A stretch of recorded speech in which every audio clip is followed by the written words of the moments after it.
మహోన్నతుడు మహిమా స్వరూపుడైన మన ప్రియ పరలోకపు తండ్రి అయిన దేవదేవునికి మహిమ ఘనత ప్రభావాలు చెల్లిస్తూ ఉన్నాను. నిన్న నేడు నిరంతరము ఏకరీతిగా ఉండి మార్పు లేని దేవునిగా మనలందరినీ నడిపిస్తున్నందుకై దేవునికి స్తోత్రాలు చెల్లిస్తున్నాను. ప్రభువైన యేసుక్రీస్తునందు విశ్వాసముంచి ఆయన బిడ్డలుగా మార్చబడి ఆయన మార్గములో నడుస్తూ ఉన్నటువంటి ప్రతి విశ్వాసికి నేటి విశ్వాస సమాజమునకు దేవుని ఉపదేశము ఎంతైనా అవసరమై ఉన్నది. అందుకనే దేవాది దేవుడు సామెతల గ్రంథకర్తను ప్రేరేపించి ఓ చక్కని శ్రేష్టమైన మాట రాపించి ఉంచారు. నా కుమారుడా, నా ఉపదేశమునకు చెవియొగ్గుమో. దేవుని ఉపదేశము ఎప్పుడైతే మనము శ్రద్ధతో జాగ్రత్తగా ఆలకిస్తామో అప్పుడు మన విశ్వాస జీవితంలో దినదినము నూతన అభివృద్ధితో పరిపూర్ణతలోనికి మనము ప్రవేశించగలం. దేవుని ఉపదేశాన్ని ఆలకించకుండా ఏదో ఆచారముగా దేవుని సన్నిధిలో కూర్చొని 4 మాటలు వింటే అది నీకు ప్రయోజనము కాదు అని జ్ఞాపకం చేస్తూ ఉన్నాను.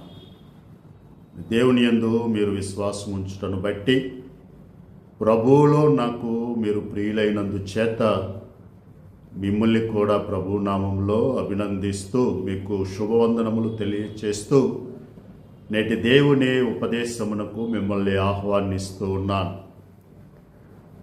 మన జీవితాల్ని, విశ్వాస జీవితాల్ని ఒకసారి మనము పరిశీలన చేసి చూసినప్పుడు అనేకమైనటువంటి సమస్యలు, అనేకమైనటువంటి ఇబ్బందులు, ఆటంకములు మనము ఎదుర్కొంటూ ఉంటాము.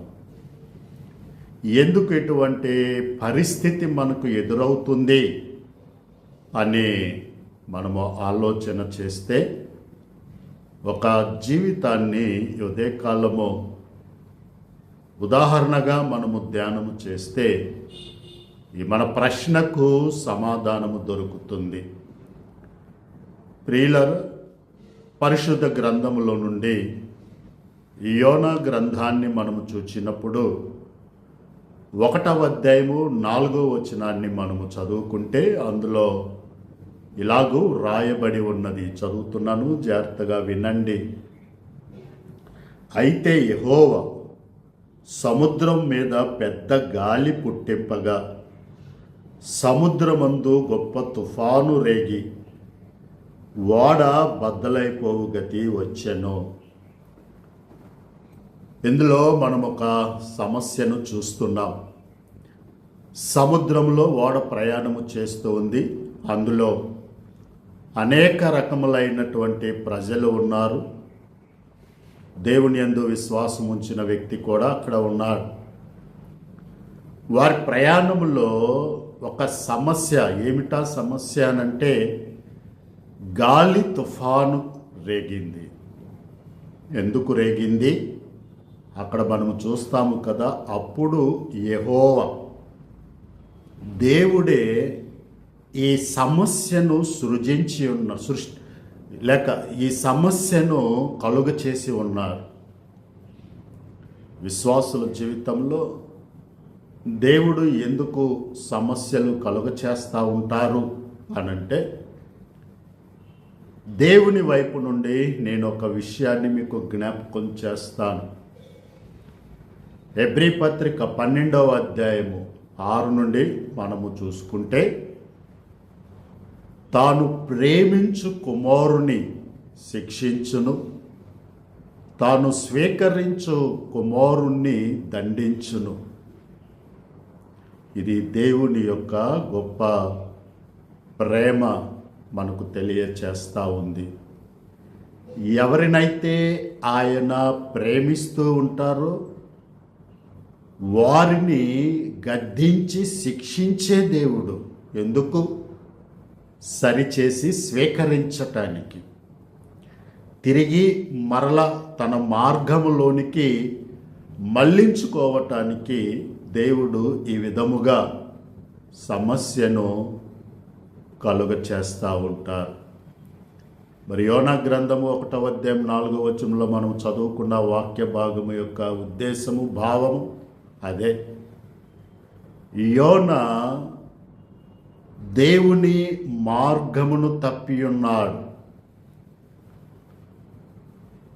మరల యోనాని సరిచేసి తన యొక్క మార్గములోనికి మళ్ళించుకోవటానికి దేవుడు ఆ సముద్రములో సమస్యను కలుగ చేశారు. ఎంత దాకా వచ్చింది ఆ సమస్య అనంటే ఓడ బద్దలైపోయేటువంటి స్థితి దాకా వచ్చింది. అటువంటి స్థితిని యోనా ఎదుర్కొన్నారు. సో దేవుడు ఎవరినైతే ప్రేమిస్తారో బాగా అర్థం చేసుకోండి. ఒకవేళ దేవుడు నిన్ను ప్రేమిస్తూ ఉంటే ఆయన నిన్ను గద్దించి శిక్షించి సరిచేస్తారు, తిరిగి మరలా తన దరి చేర్చుకోవటానికి. ఒకవేళ దేవుని గద్దింపును, దేవుని శిక్షను నువ్వు తృణీకరిస్తున్నావేమో ఒకసారి నీ జీవితాన్ని పరిశీలన చేసుకో. అలా తృణీకరించే స్థితిలో నీవు ఉన్నట్లయితే బైబిల్ చెప్తుంది, లేఖనము ఇలాగ సెలవిస్తుంది, గద్దింపును తృణీకరించువాడు పశుప్రాయుడు అని. నువ్వు ఆ స్థితిలో ఉండకూడదని ఈ దినమందు దేవుని ప్రేమ ప్రత్యక్షత నీ ఎడల ప్రదర్శించబడుతూ తన ఉపదేశము ద్వారా నీకు జ్ఞానము కలుగ చేసి దేవుని యొక్క గద్దింపు, దేవుని యొక్క శిక్ష అంగీకరించి సరిచేయబడి తిరిగి మరలా దేవుని దరి చేరటానికి దేవుడు నీకు ఇస్తున్న అవకాశముగా నువ్వు ఎంచాలి అని సేవకునిగా నేను నిన్ను ప్రేమించి మాటలు చెబుతూ ఉన్నాను. అయితే జాగ్రత్తగా వినండి. దినమున యోనా జీవిత కోణములో నుండి ఈ విషయాన్ని మనం ఆలోచన చేద్దాం. విశ్వాసి జీవితంలో ఎందుకు సమస్యలనేవి వస్తాయి, ఎందుకు సమస్యలనేవి ప్రవేశిస్తాయి అని యోనా జీవిత కోణములో మనము ఆలోచన చేసినప్పుడు కొన్ని విషయాలు మనము నేర్చుకోగలము యోనా జీవితంలో నుండి. ఒకవేళ మనము దేవుని సన్నిధిలో చేరి ఉన్నటువంటి మనందరము యోనా లాంటి స్థితిలో ఉంటే ఈ వర్తమానము జాగ్రత్తగా విని నీ జీవితాన్ని చక్కదిద్దుకొని దేవుని చేత మరలా అంగీకరించబడాలి అని మీకు జ్ఞాపకము చేస్తూ ఉన్నాను. ఎందుకు యోనా జీవితంలో ఈ సమస్య అనేది సంభవించింది, కలిగింది అనంటే చూడండి, నేను ఒక 5 సంగతులు చెప్తాను. మొట్టమొదటిది, యోనా దేవునితో అనైక్యత స్థితిని కలిగి ఉన్నాడు. అనగా యోనా జీవితంలో దేవునితో ఏకీభవించేటువంటి స్థితి లేదు. ఎప్పుడు మనము ఏకీభవించమో అంటే మనస్సుని అర్థం చేసుకోనప్పుడు, ఆలోచనను గ్రహించనప్పుడు మనము ఇతరులని అర్థం చేసుకోలేము. ఇక్కడ యోనా జీవితాన్ని కూడా మనము చూసినప్పుడు దేవుని మనసు, దేవుని ఆలోచనతో ఏకత్వాన్ని కలిగి ఉండలేకపోయాడు. దేవుని ఆలోచన ఏంటి? నినివే పట్టణస్థులకు వారు నాశనము కాకమునుపే వారికి సువార్త ప్రకటించబడాలి, వారు మారు మనసులోనికి, రక్షణ అనుభవంలోనికి రావాలి. ఇది దేవుని ఆలోచన దేవుని యొక్క తలంపు. దీనితో యోనా భక్తుడు ఏకీభవించలేకపోయాడు. అంటే దేవుని ఆలోచనను, దేవుని తలంపును తన తలంపుగా, తన ఆలోచనగా చేసుకోలేకపోయాడు. ఎప్పుడైతే దేవునితో మనము విభేదిస్తామో లేకపోతే ఏకీభవించమో అప్పుడు మన జీవితాల్లో సమస్యలు అనేవి ప్రవేశిస్తాయి. జాగ్రత్తగా అర్థం చేసుకోండి ఈ మాట. ఒకవేళ యోనా కనుక దేవుని ఆలోచనతో ఏకీభవించి నినివే పట్టణానికి వెళ్ళుంటే ఆ సముద్రములో ఆ గాలి తుఫాను వచ్చి ఉండేది కాదు. ఆ ఓడ బద్దలైపోయే స్థితికి వచ్చి ఉండేది కాదు. అందుచేత ఈ సమయంలో పరిశుద్ధాత్మ దేవుడు నీకు నాకు ఉపదేశిస్తున్న సంగతి ఏమిటి అనంటే, నీ జీవితంలో సమస్య అనేది నువ్వు ఫేస్ చేయటానికి కారణం ఏమిటి అనంటే, దేవుని ఆలోచనతో నువ్వు ఏకీభవించకపోవటము, లేదా దేవుని తత్వముతో నువ్వు నింపబడకపోవటము, అది నీ జీవితంలో సమస్యలను తీసుకొని వస్తుంది.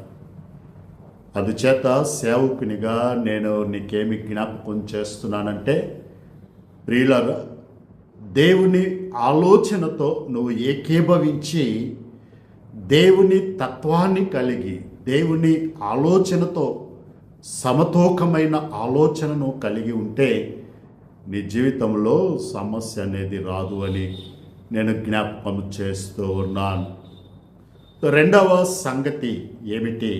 యోనా జీవితంలో సమస్య ఎందుకు వచ్చింది అని మనము ఆలోచన చేసినప్పుడు, యోనా దేవుని మాటకు అవిధేయత చూపించాడు. అవిధేయత అంటే అర్థం ఏమిటి అనంటే, దేవుడు చెప్పింది చేసి ఆయనకు సంతోషము కలుగ చేయలేని స్థితి అవిధేయత. మనకు తెలిసిన భాషలో చెప్పుకోవాలి అనంటే మాట వినని స్వభావము అవిధేయత అనంటే. దేవునికి అవిధేయుడై ఉన్నాడు. దేవుడు ఏం చెప్పారు? యోనా, నువ్వు నినివే పట్టణానికి వెళ్ళి ఆ ప్రజలకు నువ్వు సువార్తను ప్రకటించు అనంటే, యోనా దేవుని మాటకు లోబడకుండా నినివేకి బదులుగా తర్షీషుకు వెళ్ళిపోతూ ఉన్నాడు, లేకపోతే పారిపోతూ ఉన్నాడు అని మనము గ్రహించాలి. విశ్వాసులు దేవుని మాటకు అవిధేయత చూపించినప్పుడు జీవితంలో అనేకమైన సమస్యలను ఎదుర్కోవాల్సి వస్తుంది. ప్రతి ఆదివారము లేక ఏదో ఒక సందర్భంలో, ప్రతి సందర్భంలో దేవుడు తన వాక్యము ద్వారా మనతో మాట్లాడుతూ ఉన్నప్పుడు ఆ వాక్యానికి విధేయత చూపించి ఆ వాక్యానికి మనము లోబడవలసినటువంటి వారమై ఉన్నాం. అప్పుడు సమస్య రాదు. గమనించండి, ఒకవేళ దేవుని మాట విని దేవునికి లోబడి నినివేకి వెళ్ళుంటే ఆ సముద్రం మీద గాలి తుఫాను వచ్చేదా? ఓడ బద్దలైపోయే స్థితి వచ్చేదా? రాదు. మీకు అర్థమవుతుంది కదా?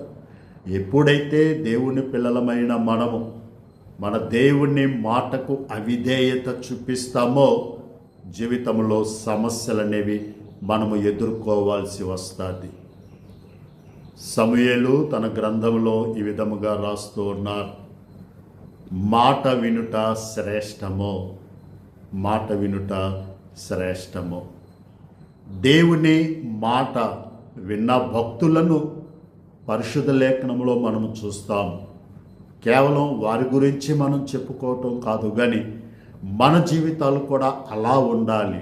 మోషే లేక అంతకు ముందు నోవాహు మనము చూస్తే ఆదికాండం 6వ అధ్యాయంలో యెహోవా తనకు ఆజ్ఞాపించిన ప్రకారము అట్లు చేసెను. దేవుని మాటకు విధేయత చూపినటువంటి వ్యక్తి నోవాహు గారు. అందుకనే అంత భయంకరమైన పరిస్థితుల్లో కూడా సమస్య లేకుండా చక్కగా జీవించగలిగారు వాడలో. అలాగే మోషే గారి జీవితాన్ని మనం చూచినప్పుడు, యెహోషువ జీవితాన్ని మనం చూచినప్పుడు, పరిశుద్ధ భక్తుల జీవితాన్ని, అపోస్తులైన పౌలు జీవితాన్ని మనం చూసినప్పుడు, వారు దేవుడు తమకు సెలవిచ్చిన దానిని తూచా తప్పకుండా అలాగుననే నెరవేర్చి దేవునికి విధేయత చూపినటువంటి జీవితాల్ని వారు కలిగి ఉన్నారు. ఓ ప్రియ విశ్వాసులారా, నేటి ఈ కాలంలో జీవిస్తున్న విశ్వాసివైన నీ జీవితంలో దేవుని మాటకు లోబడి విధేయత చూపించే అనుభవం నీలో ఉన్నదా? లేకపోతే దాని ఫలితం ఏమిటి అనంటే, నీవు అనేకమైన సమస్యల గుండా ప్రయాణము చేయవలసి వస్తుంది.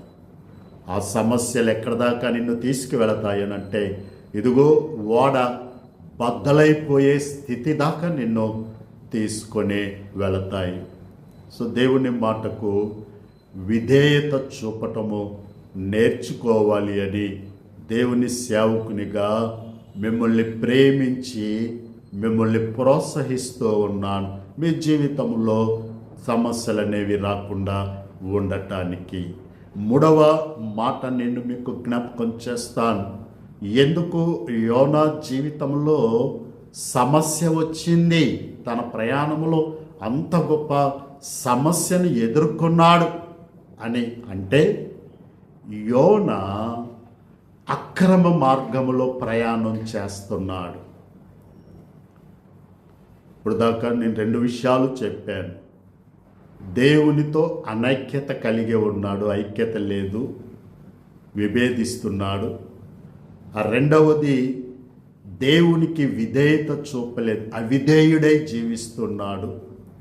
మూడవది, అక్రమ మార్గంలో నడుస్తూ ఉన్నాడు, ప్రయాణం చేస్తున్నాడు. ఏమిటి అక్రమ మార్గము? దేవుడు నినివేకి వెళ్ళమంటే ఇతను తర్షీషుకు వెళ్ళిపోతూ ఉన్నాడు, పారిపోతూ ఉన్నాడు. ఇది అక్రమము. అక్రమం అంటే మనం ఒక మాట చెప్పుకోవాలి. అక్రమము అంటే క్రమము కానిది. క్రమము అంటే పద్ధతి, విధానము. దేవుని విధానం ఏమిటి? యోనా నినివేకి వెళ్ళి సువార్త ప్రకటించాలి, కానీ యోనా తర్షీష్కు వెళుతున్నాడు. ఇది అక్రమము. దేవుని యందు విశ్వాసముంచి విశ్వాసులైనటువంటి మన జీవితంలో అక్రమమునకు తావు ఉన్నట్లయితే, లేక అక్రమం అనేది మన జీవితంలో ఉండి ఉన్నట్లయితే, నీ విశ్వాస జీవితంలో నీవు అనేకమైనటువంటి సమస్యలు ఎదుర్కోవలసి వస్తుంది. అర్థమవుతుంది కదా? దేవుని మెల్లని స్వరము స్పష్టమైన రీతిలో మనకు ఉపదేశము చేయబడుతూ ఉంటుండగా నువ్వు అర్థం చేసుకోవాలి. అందుకే మత్తయి సువార్త 7వ అధ్యాయంలో మనము చూస్తాము, అక్రమము చేయువారులారా నా యొద్ద నుండి పోండి, నేను మిమ్ములను ఎరుగను. ఎంత భయంకరమైన మాట! సో నీ జీవితంలో అక్రమము, క్రమము కానిది, వాక్యానుసారము కానిది, దేవుని ఆలోచనకు విరుద్ధమైనది, దేవుని పద్ధతికి వ్యతిరేకమైనది ఏదైనా నీ జీవితంలో ఉంటే అది అక్రమమే. ఆ అక్రమము నీ విశ్వాస జీవితంలో నీకు అనేకమైన సమస్యలను తీసుకొని వస్తుంది అని నేను మీకు జ్ఞాపకము చేస్తూ ఉన్నాను. 4వ సంగతి మీకు చెబుతున్నాను. యోనా ఎందుకు విశ్వాస జీవితంలో సమస్యలు ఎదుర్కొన్నాడు అనంటే, 4వది అవగాహన లేని స్థితి. అవగాహన లేని స్థితి. మొదటిది అనైక్యత, రెండవది అవిధేయత, మూడవది అక్రమము, నాలుగవది అవగాహన లేని స్థితి. ఏమిటి అవగాహన లేని స్థితి అంటే దేవుణ్ణి సరిగా అర్థం చేసుకోలేదు, దేవుని ఆలోచనను సరిగా అర్థం చేసుకోలేదు. యోనా దేవుని ఆలోచన ఏంటి? మనుషులందరూ రక్షించబడాలి. అందులో నినివే పట్టణస్థులు కూడా ఉన్నారు. వారు రక్షించబడాలన్నది దేవుని ఆలోచన అన్నటువంటి ఆ విషయాన్ని అతడు అవగాహన చేసుకోలేకపోయాడు. అవగాహన చేసుకుంటే ఐక్యత, విధేయత, క్రమమైన రీతి మనకు కలుగుతుంది. సో అర్థం చేసుకోకపోవటం వల్ల చాలాసార్లు అనర్థానికి దారితీసి మన జీవితంలో సమస్యలను కొని తెచ్చుకుంటూ ఉంటాం. ఒకవేళ అలాంటి స్థితిలో నీవు ఉంటే, దేవుని గురించి సరి అయిన అవగాహన లేకుండా ఎన్నో సంవత్సరాలైంది నువ్వు దేవుణ్ణి నమ్ముకొని, కానీ దేవుడన్న 3 అక్షరాలు మాత్రమే నీకు తెలుసు. దేవుని హృదయం ఏంటో నీకు తెలియదు, దేవుని ఆలోచన ఏమిటో నీకు తెలియదు, నువ్వు అర్థం చేసుకోలేదు దేవుని వాక్యంలో. ఒకవేళ సేవకులు ఉపదేశించినా వాటిని పెద్దగా నువ్వు పట్టించుకోలేదు. అందుకనే నీ అవగాహన రాహిత్యము నీ విశ్వాస జీవితంలో నీకు శ్రమలను తీసుకొని వస్తుంది. అర్థమైందిగా? చివరి మాట కూడా చెప్పి వాక్యాన్ని ముగిస్తాను, అర్థం చేసుకోండి. యోనా జీవితంలో యోనా జీవితంలో సమస్య అనేది ఎందుకు ఎదుర్కొన్నాడు అనంటే, అతను నిద్రపోతూ ఉన్నాడు. అలసట, నేను ఈ మాటకి పదం వాడుతున్నాను, అలసట. విశ్వాస జీవితంలో అలసిపోయి ఒక చోట కూర్చుండిపోతే, విశ్వాస జీవితం ఎలాంటిది అనంటే అల్లయ్యక పరుగెత్తవలసినటువంటి జీవితము, ఆగిపోకుండా ముందుకి పరిగెత్తవలసినటువంటి జీవితము. కానీ యోనా జీవితాన్ని చూసినప్పుడు అలసట చెంది నిద్రిస్తూ ఉన్నాడు. అటువంటి పరిస్థితుల్లో జీవితంలోనికి శ్రమలు వస్తాయి, సమస్యలు వస్తాయి, సమస్యలు వస్తాయి. ఒకవేళ ఈ దినమందు ఈ దేవుని వాక్యం వింటున్న నీ జీవితంలో ఇట్టి అనుభవం నీ కలిగి ఉంటే, ఏ అనుభవం? విశ్వాసి అయ్యింది కూడా జీవితంలో సమస్యలను కొని తెచ్చుకొని సమస్యల ద్వారా ప్రయాణం చేస్తూ ఉంటే దానికి కారణం ఏమిటో నువ్వు స్పష్టంగా అర్థం చేసుకోవాలి. నీ యొక్క అనైక్యత, దేవునితో ఐక్యత లేని స్థితి, నీ యొక్క విధేయత, దేవునికి విధేయత చూపని స్థితి, నీ యొక్క అక్రమము, దేవుని క్రమములో దేవుని వాక్యానుసారముగా జీవించని స్థితి, నీ యొక్క అవగాహన రాహిత్యము, దేవుణ్ణి సరిగా అర్థం చేసుకోని స్థితి, అలసట, నిద్రపోయే, ఆగిపోయే, జీవితంలో ఆగిపోయే స్థితి. ఒకవేళ నీ జీవితం ఇలా ఉంటే నువ్వు ఇప్పుడేం చేయాలి? యోనా ప్రార్థన చేసినట్లు నువ్వు ప్రార్థన చేయాలి. దేవుడా ప్రార్థన ఆలకించి తిరిగి నిన్ను సరిచేసి మరలా తన దరి చేర్చుకుంటారు. యోనా ఏ విధంగా దేవుడు అప్పగించిన పనిని కొనసాగించారో అలాగ నువ్వు మరలా దేవుని దరికి వచ్చి దేవుని మార్గంలో నువ్వు ముందుకి సాగిపోగలవు అని సేవకునిగా నేను మిమ్మల్ని హెచ్చరిస్తూ, ప్రోత్సహిస్తూ దేవుని పక్షముగా ఈ మాటలు మీకు తెలియచేస్తూ ఉన్నాను. ఓ శ్రేష్టమైన దీవెనతో, ఒక శ్రేష్టమైన ఆ నిర్ణయముతో మీరు ఈ మాటలను అంగీకరించి ఆశీర్వదించబడి దేవుని కొరకు జీవించాలని మిమ్మల్ని ప్రోత్సహిస్తున్నాను. దేవుని కృప, సన్నిధి, సమాధానం మీ అందరికీ తోడై ఉండును గాక. ఆమేన్.